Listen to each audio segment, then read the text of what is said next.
We rejoice, friends. Uh, in an unprecedented series of events, Blizzard has actually kind of backtracked in some degree, changing a little bit of how not only the beguiling mobs work, how mob count ends up working in Shrine of the Storm. There was some new information on the Blood Bolt for Elderly Axa 2, which was another thing that I talked about heavily yesterday. So, yeah, dude. So we got some really good changes coming in today. So basically, they changed the beguiling mobs. It's only the Void Emissary and the Emissary of Tides. It's not the Enchanted Arcane Emissary, though. So do note that. But they give count now. This is a really good step in the right direction. This does have some altering ramifications, which I'll talk about in just a second.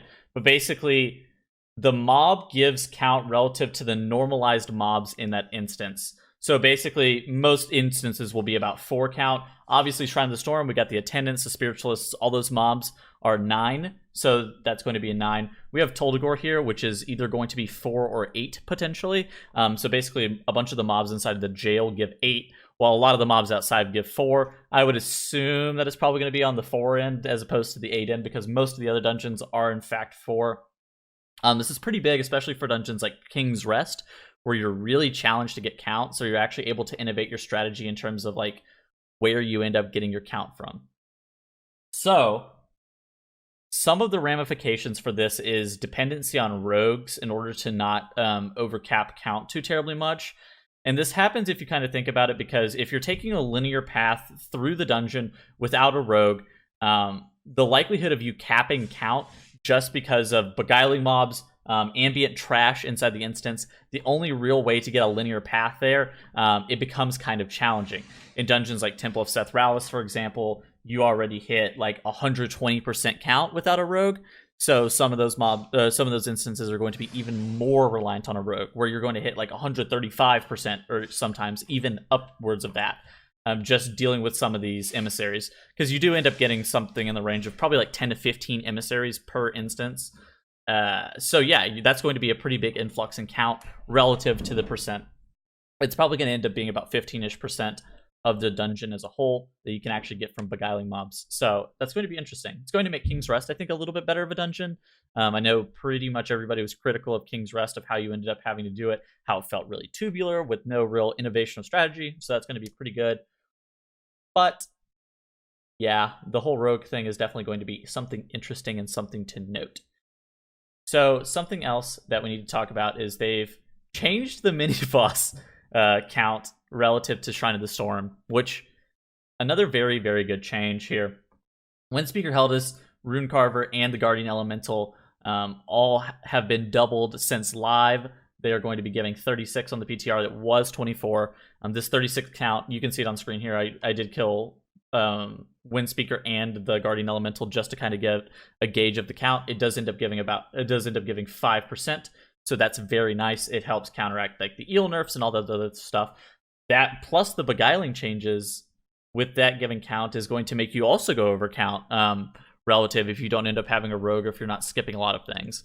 So overall, I think this is actually a very good step in the right direction. It's also very important to note that they're actually changing King's Rest and Waycrest Manor. It takes more count overall just to get full count in King's Rest. So this change coupled with the beguiling is going to be kind of cool. For Waycrest Manor, the piglets and the Matron Alma stuff, it kind of ends up being pretty even. Matron Alma doesn't exactly give an appropriate amount of count in current stance, but with her being about at 4.6%, that seems a little bit more reasonable.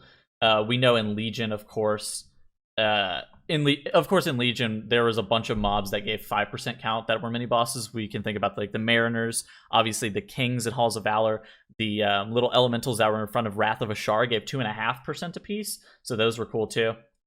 Toldagor's enemy forces has also been increased by 15%.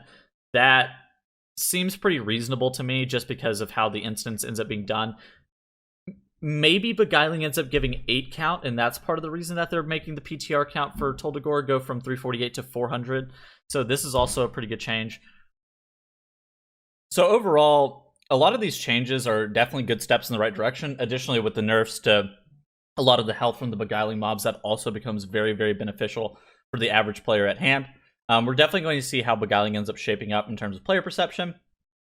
But overall, these are very good changes in the right direction. I'm kind of sad that Battle for Azeroth has so many issues in terms of kicks required for the dungeons, because I feel like if these changes were to go through, and if there was a way to make Beguiling more fun, I feel like we would actually be shaping up for a really fun season of BFA Mythic Plus. I'm still critical of Beguiling because it's not exactly fun, but they are definitely making steps to try to alleviate it. I think personally I would prefer more fun as opposed to, like, again, challenging, like I've been stating previously, but this is a very, very good change. Additionally, with the deal with Elderly Axa, the Blood Bolt was bugged, is basically the root of it, and it was doing like twice the damage it should, so it got hotfix changed, and then it got rebuffed to be a little bit more reasonable, so it's going to end up being about a 50% nerf overall of what it currently stands. So yeah, those are all the changes that we've actually seen today. Blizzard coming in with some pretty good changes here. Of course, it's kind of interesting to me that the Arcane Emissary doesn't give count, but I'm okay with the Void and the Tides one giving count. Overall, this makes the pulls more enticing, but still at the end of the day, not exactly fun, but it's a good step in the right direction. So, hope you guys all have a great rest of your evening, and have a good night.